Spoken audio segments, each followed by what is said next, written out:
आप बहुत ही विशेष आत्माएं हैं, विशेष प्रिय परमात्मा के बच्चे हो, जो आपको ये ज्ञान अच्छा लग रहा है और आपकी श्रद्धा भगवान में दिन प्रतिदिन बढ़ती ही जा रही है। अन्यथा ये पूरा मानव समाज नास्तिक होने के कागार पर खड़ा था। भक्ति करने वालों की कमी नहीं, श्रद्धालुओं की कमी नहीं, श्रोता बहुत गिने और संतों की भी कोई कमी नहीं, साधु संत बहुत बहुत गिने। और फिर भी कोई बुराई समाज से घट नहीं रही। कोई भी आध्यात्मिक लाभ किसी भी भक्त को प्राप्त नहीं हो रहा। किसी को कुछ प्राप्त हो रहा है तो उसके अपने संस्कार से ही हो रहा है। जो बिल्कुल भी भक्ति ना करते वो उनको भी हो रहा होता है, क्योंकि जो पूर्व जन्म के शुभ संस्कार या अशुभ संस्कार वो प्रत्येक प्राणी को प्राप्त होते ही रहते हैं। अब परमात्मा ने रजा करी है। अब वो समय है जो सब जगह भक्ति करने वाले भी महादुखी हैं और जो भक्ति नहीं करते वो तो अपने आप ही दुखी हैं। हाहाकार मचा है। एक पैसा ही सर्वस्व हो गया, माया ही सबको मीठी लगती है। इसका कारण क्या है? हमें अध्यात्म ज्ञान नहीं रहा। हम देखा देखी और लोक वेद के आधार से गलतियों पर गलती करके अपने कर्म बिगाड़ रहे हैं। तो परमात्मा दया करते हैं, स्वयं आते हैं अपनी प्यारी आत्माओं को ये यथार्थ ज्ञान प्रदान करने के लिए। ये समागम जो सत्संग चल रहा है ये उसी उपलक्ष्य में है कि वो परमात्मा हमारे पिता, हमारे हमदर्द, सर्व पाप नाशक, सर्व सुखकारी, मंगलकारी, पाप हरण करने वाले हमारे जनक, हमारे पिता, ये परमात्मा हैं। इसलिए ये हमारे को यहाँ सद्मार्ग दर्शन करने के लिए आते हैं। और काल भगवान जिसके लोक में हम रह रहे हैं, इसका पूरा प्रयत्न होता है कि ये सभी प्राणी परमात्मा से परिचित ना होकर के दंत कथा लोक वेद सुनते रहें, भक्ति करें या तो करें नहीं, विकार खूब करते रहें, और करें तो शास्त्र विधि त्याग का मनमाना आचरण करें, जिससे उनको कोई लाभ होना नहीं।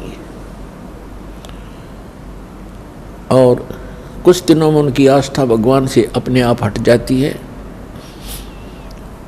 जैसे बहुत से ऐसे प्रमाण यहाँ आ रहे हैं, बहुत से उदाहरण हैं कि जो पहले अन्य संतों के पास उपदेशी थे, वहाँ कोई 30 वर्ष, कोई 20 वर्ष, कोई 40 वर्ष अपनी साधना समय व्यतीत करके और सर्वस्व लुटा करके, घर में भी बहुत हानि उठा करके, जन हानि भी उठा करके अब यहाँ आ रहे हैं।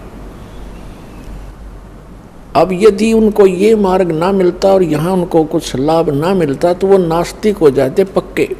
और काल यही चाहता है कि ये ऐसी भक्ति करें जिससे इनको कोई अध्यात्म ज्ञान, आध्यात्मिक लाभ ना हो, यानी परमात्मा की तरफ से कोई लाभ इनको महसूस ना हो, और ये कुछ दिनों में भक्ति साधना त्याग दें और मेरे जाल में फंसे ही रहे। और वो परमात्मा दयालु आते हैं, उनकी उस परमात्मा का प्रयत्न होता है कि मेरी आत्माओं में परमात्मा की चाह, उसकी कसक और उसके गुण समाये रहें। और वो कब तक? इस बीचली पीढ़ी तक,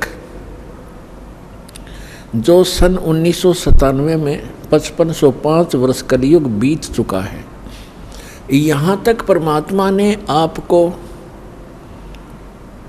ये भक्ति की आस्था बना के भगवान में आपकी आस्था बनाए रखकर इस समय तक लाना था। इसलिए वो परमात्मा चारों युगों में आते हैं। क्या बताते हैं? सतयुग में सत सुकृत कह टेरा, त्रेता नाम मुनींद्र मेरा, द्वापर में करुणा में कहाया, कलयुग नाम कबीर धराया। चारों युग में मेरे संत पुकारे, कूक कहा हम हेल रे, हीरे माणक मोती बरसे, ये जग चुगता डेल रे। परमात्मा कबीर साहब जो सत्य पुरुष हैं, सारी सृष्टि के रचनहार हैं, ये वही परमात्मा हैं जो बनारस नगरी में, काशी शहर में सन 1398 संवत 1455 ज्येष्ठ सुदी पूर्णमासी को सुबह ब्रह्म मुहूर्त में सतलोक से चलकर आए थे और लहर तारा नामक सरोवर में कमल के फूल के ऊपर आकर नवजात शिशु का रूप धारण करके विराजमान हुए थे। वहाँ से नीरू नीमा नाम के जो दुल्हा दंपति थे, पति पत्नी थे, वो निसंतान थे और उनको उठाकर घर ले गए। परमात्मा की परवरिश की लीला कंवारी गायों से हुई, कबीर सागर में प्रमाण है। और वेद भी यही बताते हैं। ऋग्वेद मंडल नंबर 9 सूक्त 1 मंत्र 9 में यही प्रमाण है कि वो परमात्मा शिशु रूप धार कर जब आते हैं, वो लीला करते हैं, उसमें उनके परवरिश की लीला कंवारी गायों द्वारा होती है। तो ये परमात्मा वही हैं जो सारी सृष्टि के रचनहार हैं, जिसका सदग्रंथ गुणगान करते हैं। और आंखों देखा जिन महापुरुषों ने, उन्होंने भी इसी परमेश्वर कबीर जी की महिमा का ही गुणगान किया। और ये वही परमात्मा है, सारी सृष्टि का रचनहार है। इसके विषय में जिन महापुरुषों को परमात्मा प्राप्त हुए, जिन्होंने परमात्मा का वो निज धाम देखा, लोक देखा, सतलोक देखा, जहाँ हम सभी रहा करते थे, उन्होंने फिर अपनी अमृत वाणी में बोला और बताया। हम सुल्तानी नानक तारे दादू को उपदेश दिया, जात जुलाहा भेद न पाया, ये काशी में कबीर हुआ। अनंत कोटि ब्रह्मांड का एक रति नहीं भार, सतगुरु पुरुष कबीर हैं कुल के सिरजनहार। सतयुग में सत सुकृत कह टेरा, त्रेता नाम मुनींद्र मेरा। सतयुग में परमात्मा सतसुकृत नाम से आए। ऐसे ही एक कमल के फूल के ऊपर सरोवर के अंदर विराजमान हुए नवजात शिशु बना करके। वहाँ से एक विद्याधर नाम के ब्राह्मण और उनकी पत्नी दीपिका, वो निसंतान थे, परमात्मा को घर ले गए और कुंवारी गायों से उनकी परवरिश हुई। 5 वर्ष की आयु में, 4 वर्ष की आयु में मनु जैसे जो विद्वान प्रसिद्ध हो रहे थे, पाक रहे थे, उनके छक्के छुड़ा दिए। उनको जबान नहीं छोड़ी उनके मुख में। और एक ही प्रश्न परमात्मा किया करते थे, कौन ब्रह्मा का पिता है, कौन विष्णु की माँ, शंकर का दादा कौन है, ऋषि जी मोहे बता। उनके पास कोई उत्तर नहीं था। उल्टा परमात्मा के साथ ही वो बेहुदा व्यवहार करने लग जाते थे। ये झूठा है, ये कपटी है, ये पता नहीं कहाँ किस जाति का है। वहाँ पर एक पड़ा मिला था, विद्याधर के घर आ गया, ब्राह्मण के घर। ये ऐसी ऐसी नीच बातें वो परमात्मा के लिए बोलने लगे, विषय बदल दिया करते थे। इसी प्रकार परमात्मा त्रेता युग में मुनिंदर नाम से प्रसिद्ध हुए। उस समय वही आत्मा जो विद्याधर और दीपिका वाली थी, वो दोनों त्रेता युग में फिर ब्राह्मण कुल में ही उनका जन्म था। दोनों का संयोग होया। उनके नाम थे वेद विज ब्राह्मण पंडित और सूर्या नाम की उसकी पत्नी जो दीपिका थी, वो सूर्य नाम से जन्मी, पुनर्जन्म हुआ। ऐसे ही वो निसंतान थे परमात्मा, फिर उनको ऐसे ही सरोवर के ऊपर कमल के फूल पर सुबह सुबह मिले, वो उठा करके घर ले गए। उस समय परमात्मा ने उन ऋषि महर्षियों को सबको निरुत्तर कर दिया। सभी परमात्मा के साथ अच्छा व्यवहार नहीं करते थे और उनको ऐसे ही उलाहने दिया करते, ताने लगाते थे, व्यंग करते थे कि ना जाने तो किस जाति का है, वेद बीज को कहाँ पड़ा मिला था। जब त्रेता युग में परमात्मा आए हुए थे, उस समय की एक कथा सुनाते हैं परमेश्वर की, सुप्रसिद्ध है।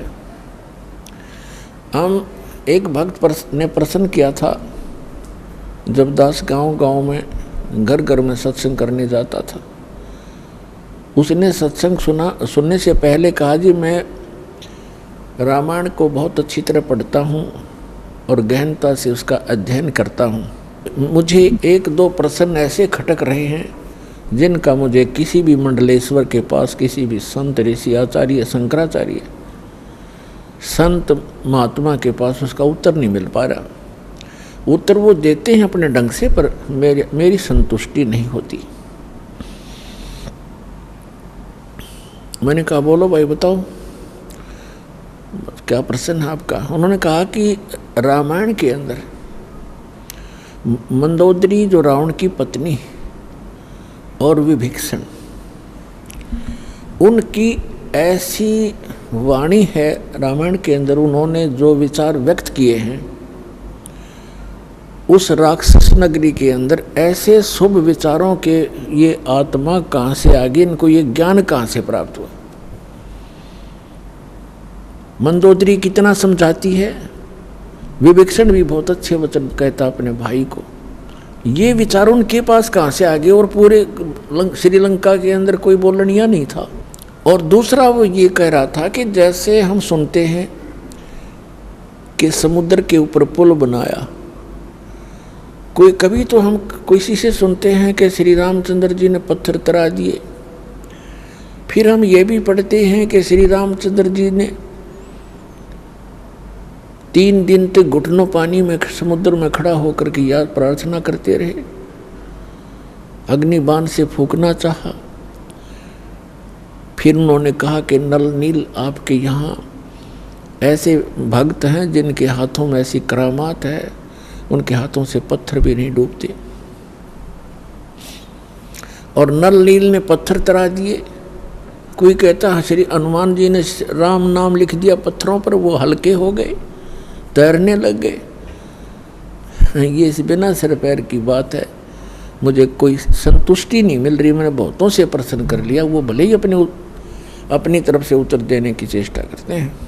मैंने उससे कहा कि पुण्यात्मा, मुझे भी पहला ऐसा हिंदू भक्त मिला है जो ऐसा प्रश्न करने वाला हो, अपने सदग्रंथों में जिसको शंका हो और उसका समाधान ना हो पा रहा हो। अन्य श्रद्धालु तो कोई तो कहीं फंस गए हैं, कोई राधा स्वामी कहीं चले गए, कोई किसी के, कोई सच्चा शब्द सरसा में, उन्होंने रामायण आदि पढ़ने की आवश्यकता नहीं महसूस हो रही। और शेष जो श्रद्धालु वो ब्लाइंड फेथ किए बैठे अपने गुरुओं पर।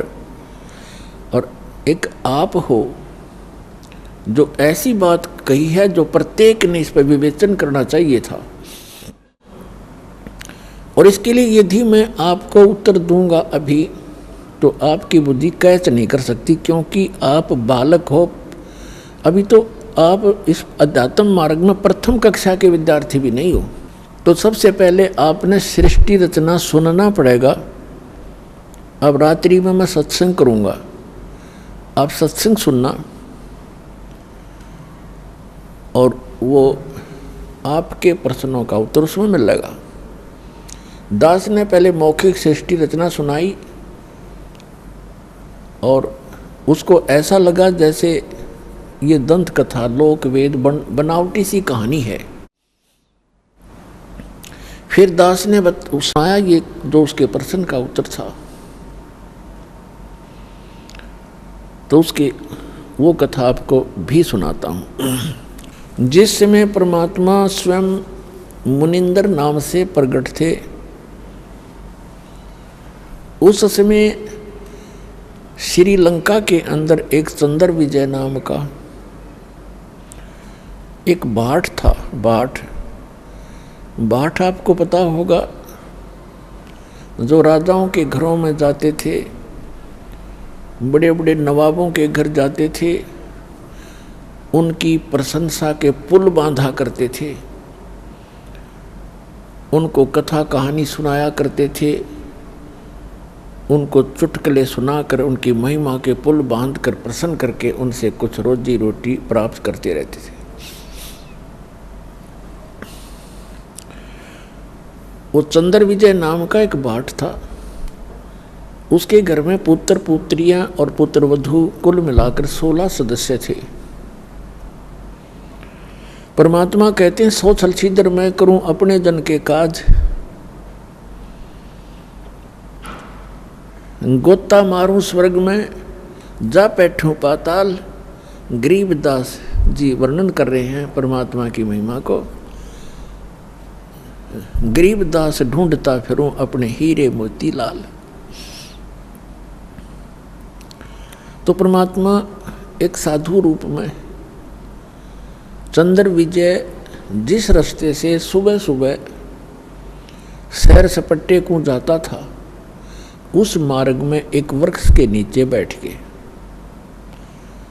और पुण्यात्मा भक्त का एक विशेष लक्षण होता है कि साधु संत दिखाई देते उसकी आत्मा अपने आप आकर्षित हो जाती है।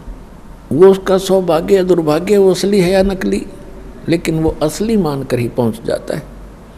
तो परमात्मा भी कहते हैं कबीर साहब के, साधु दर्शन राम का, साधु दर्शन राम का, मुख पे बसे सुहाग, और दर्श उन्हीं को होत हैं जिनके पूर्ण भाग। कबीरा दर्शन संत के, परमात्मा आवे याद, और लेखे में वही समय, बाकी का समय बर्बाद। अब जो ही चंद्र विजय अपने निर्धारित समय पर सुबह सुबह बाहर निकला, घूमने के लिए गया, फ्रेश होने के लिए गया, जाते समय देखा कि साधु बैठा है। अपना वापस आते समय उन्होंने चरणों में प्रणाम किया और कहा, महात्मा जी, दास का यह मकान है, छोटा सा झोंपड़ा है, दर्शन दो भगवान, कुछ आहार करो, हमारा भी उद्धार करो। परमात्मा तो गए उसी विषय में थे। परमात्मा ने कहा कि भाई, मैं ऐसा वैसा संत नहीं हूँ, मेरे कुछ नियम हैं, मर्यादाएं हैं, उनको यदि तू पालन करेगा तो मैं चल सकता हूँ तेरे घर पे। करबद्ध होकर के चंद्र विजय भाट ने कहा कि हुक्म करो परवरदिगार, क्या नियम है, क्या आदेश है आपका? संभव कोशिश करूँगा, जितना भी संभव मेरे से हो सकेगा। परमात्मा ने कहा कि जो मेरा भक्त हो जाता है, उपदेश दीक्षा ले लेता है, मेरा शिष्य बनता है, मैं उसी के घर जाता हूँ। ऐसे वैसे व्यक्ति के, अनुपदेशी के घर में आहार नहीं करता। तो चंद्र विजय ने कहा कि भगवान, मैं तो शिष्य गुरु बना चुका हूँ एक ऋषि को, और उसी ऋषि को गुरु बना रखा है, और बहुत से हमारे साथियों ने। तो परमात्मा ने कहा, आपके गुरुजी ने किस भगवान की भक्ति बताई है? अब चंद्र विजय कहता है कि और भगवान कौन है? शिव जी, शंकर भगवान ही तो है सर्वेश्वर, और हमारे राजा भी भगवान शंकर के ही उपासक हैं। फिर परमात्मा ने उसको कहा कि भाई, तुम सभी भ्रमित हो,